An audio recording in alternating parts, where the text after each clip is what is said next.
வணக்கம். 5 மணி செய்திகளுக்கு வரவேற்பது நான் நந்தா. முதலில் இந்த நேரத்திற்கான தலைப்புச் செய்திகளை பார்க்கலாம். டெல்லி புறப்பட்டார் தாவேக தலைவர் விஜய்.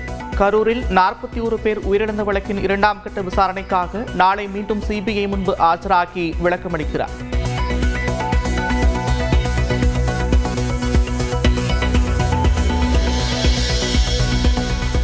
சென்னை விமான நிலையத்தில் கைவிரல் மூலம் ஹார்டின் விட்ட விஜய். வைரலாகும் காட்சி.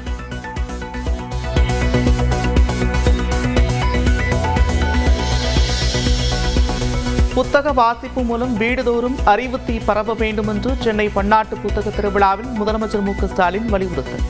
கலை இலக்கிய விருதுகளில் கூட அரசியல் தலையீடு இருப்பது ஆபத்தானது என்றும் விமர்சனம்.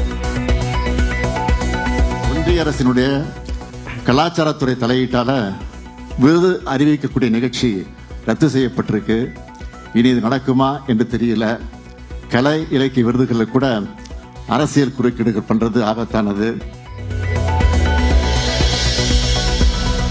தேசிய ஜனநாயக கூட்டணியில் டிடிவி தினகரன் இணைவாரா, தேமுதிக இணையுமா என்பது 23ஆம் தேதி தெரியும் என்று நயினா நாகேந்திரன் விளக்கம்.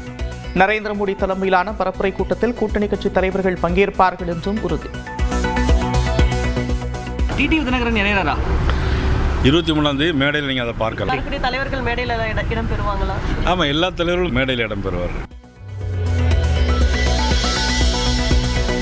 எப்படியாவது ஓட்டு வாங்கிவிட வேண்டும் என்பதற்காக எதை வேண்டுமானாலும் வாக்குறுதியாக அளிக்கலாம். எடப்பாடி பழனிசாமியின் தேர்தல் வாக்குறுதிகள் குறித்து பாமக நிறுவனர் ராமதாஸ் விமர்சனம். தேர்தல் வாக்குறுதியில் எதை வேணாலும் சொல்லலாம். எப்படியாவது ஓட்டு வாங்குவதற்காக எதை வேணாலும் சொல்லலாம். ஆனால் நாங்கள் சேர போகிற கூட்டணி அது வெற்றி கூட்டணியாக இருக்கும்.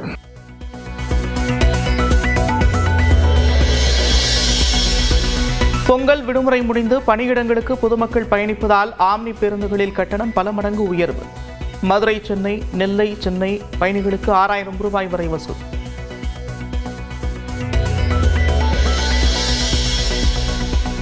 கொடைக்கானலில் கடும் பனிமூட்டத்திற்கு இடையே இயற்கையின் அழகை ரசித்த சுற்றுலா பயணிகள்.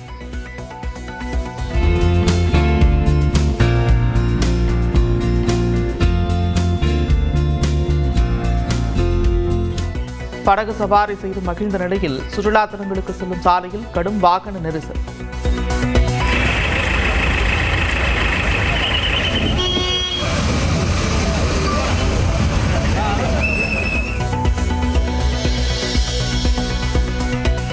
விருதுநகரில் சுமார் 100 ஏக்கரில் மஞ்சள் போர்வை போர்த்தியது போல பூத்து குலுங்கும் சூரியகாந்தி பூக்கள்.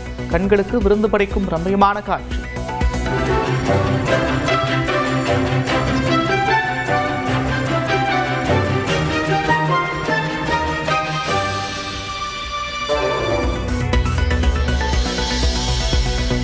விடுமுறை முடிந்து சென்னை திரும்பும் மக்களால் விழுப்புரம் அருகே தேசிய நெடுஞ்சாலையில் போக்குவரத்து நெரிசல்.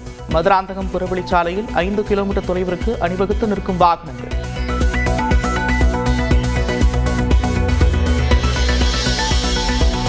உளுந்தூர்பேட்டையில் சென்னை திருச்சி தேசிய நெடுஞ்சாலையில் 3 கார்கள் அடுத்தடுத்து மோதி விபத்து. சுமார் 3 கிலோமீட்டர் வாகனங்கள் அணிவகுத்து நின்றதால் போக்குவரத்து நெரிசல்.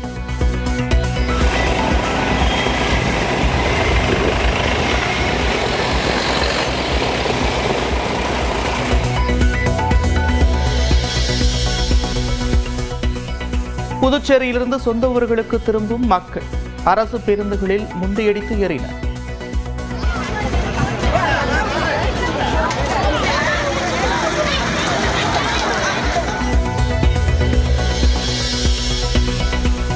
தஞ்சை மாவட்டம் பேராவூரணி அருகே குளத்தில் நடந்த நீச்சல் போட்டியின் போது தந்தை உயிரிழப்பு. குழந்தைகள் கண்முன்னே உயிரிழந்த பரிதாபம்.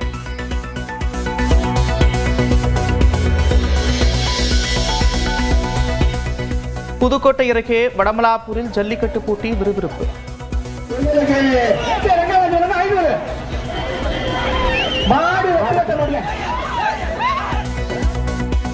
மணப்பாறை அருகே நடைபெறும் போட்டியிலும் காளைகளை வீரத்துடன் அடக்கி வரும் காளையர்கள்.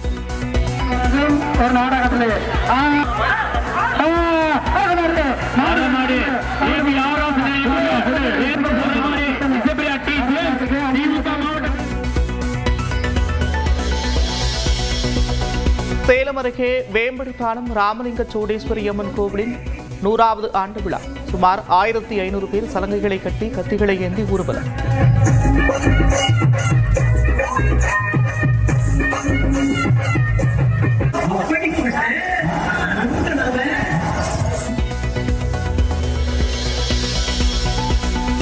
பாகிஸ்தானின் கராச்சியில் ஷாப்பிங் மாலில் பயங்கர தீ விபத்து.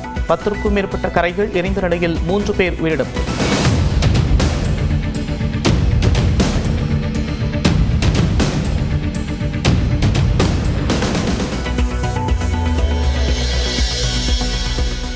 சிலையில் பற்றி எரியும் காட்டுத்தீயால் 200 வீடுகள் எரிந்த நிலையில் 20,000க்கும் மேற்பட்டோர் வெளியேற்றம்.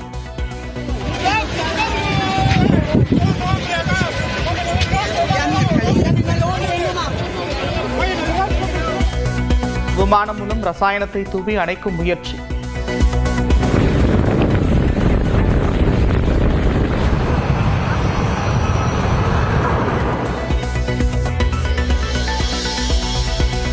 இந்தியாவுக்கு எதிரான 3வது ஒருநாள் போட்டியில் 270 ரன்களுக்கு மேல் குவித்து விளையாடி வரும் நியூசிலாந்து. டெரெல் மிட்சல், கிளென் சதம் விடாசி அபாரம்.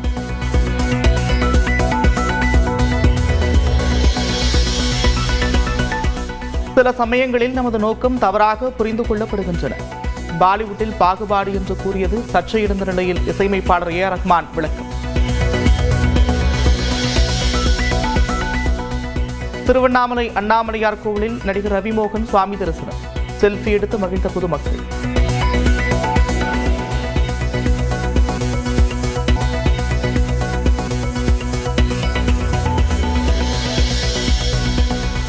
சென்னை விமான நிலையத்தில் கைவிரல் மூலம் ஹார்ட்டின் விட்ட விஜய். வைரலாகும் காட்சி.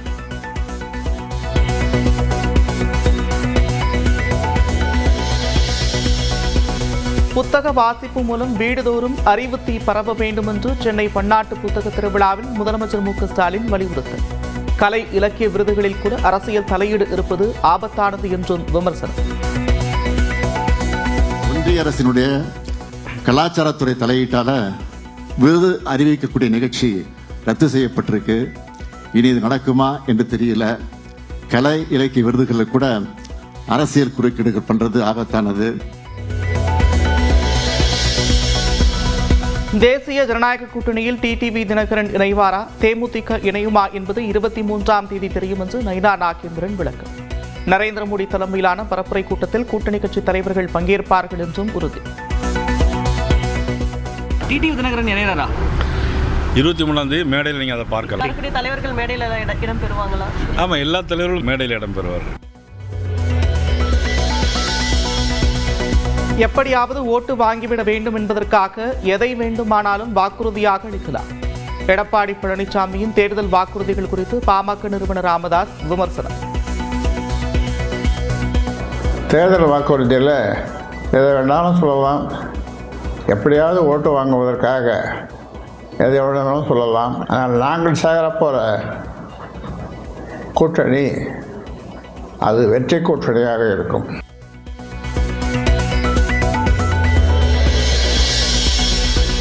பொங்கல் விடுமுறை முடிந்து பணியிடங்களுக்கு பொதுமக்கள் பயணிப்பதால் ஆம்னி பேருந்துகளில் கட்டணம் பல மடங்கு உயர்வு.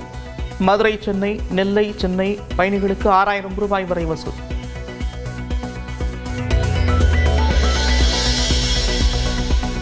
கொடைக்கானலில் கடும் பனிமூட்டத்திற்கு இடையே இயற்கையின் அழகை ரசித்த சுற்றுலா பயணிகள்.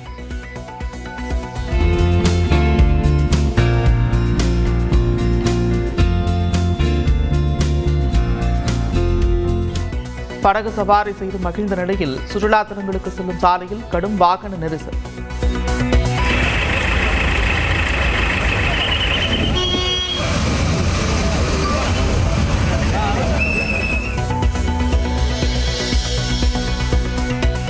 விருதுநகரில் சுமார் 100 ஏக்கரில் மஞ்சள் போர்வை பொருத்தியது போல பூத்து குலுங்கும் சூரியகாந்தி பூக்கள். கண்களுக்கு விருந்து படைக்கும் ரம்மியமான காட்சி.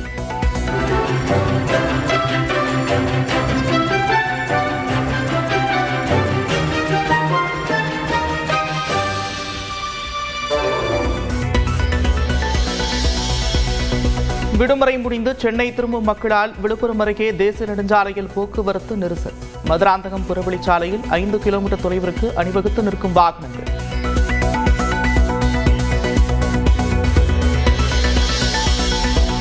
உளுந்தூர்பேட்டையில் சென்னை திருச்சி தேசிய நெடுஞ்சாலையில் 3 கார்கள் அடுத்தடுத்து மோதி விபத்து. சுமார் 3 கிலோமீட்டர் வாகனங்கள் அணிவகுத்து நின்றதால் போக்குவரத்து நெரிசல்.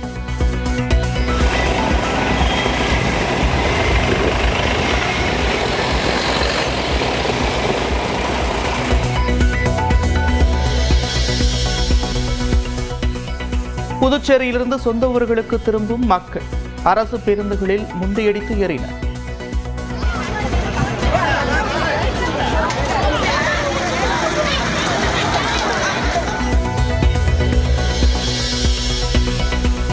தஞ்சை மாவட்டம் பேராவூரணி அருகே குளத்தில் நடந்த நீச்சல் போட்டியின் போது தந்தை உயிரிழப்பு. குழந்தைகள் கண்முன்னே உயிரிழந்த பரிதாபம்.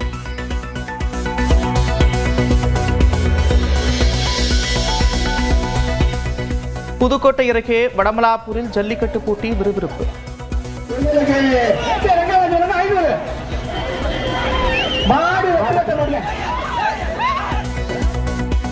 மணப்பாறை அருகே நடைபெறும் போட்டியிலும் காளைகளை வீரத்துடன் அடக்கி வரும் காளையர்கள்.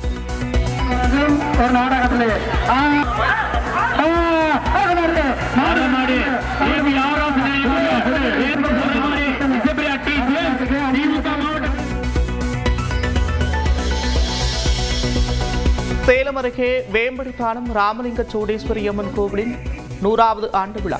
சுமார் 1500 பேர் சலங்கைகளை கட்டி கத்திகளை ஏந்தி ஊர்வலம்.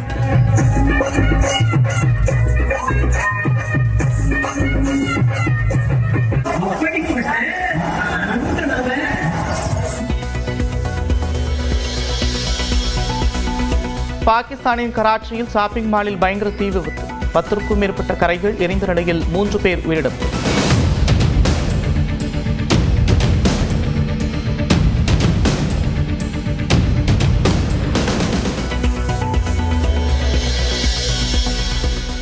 சிலையில் பற்றி எரியும் காட்டுத்தீயால் 200 வீடுகள் எரிந்த நிலையில் 20,000க்கும் மேற்பட்டோர் வெளியேற்றம்.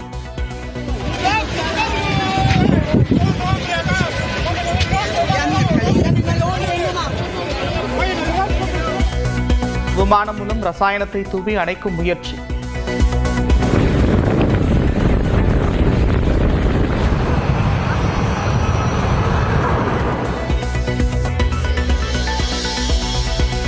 இந்தியாவுக்கு எதிரான 3வது ஒருநாள் போட்டியில் 270 ரன்களுக்கு மேல் குவித்து விளையாடி வரும் நியூசிலாந்து. டெரெல் மிட்சல், கிளென் சதம் விளாசி அபார.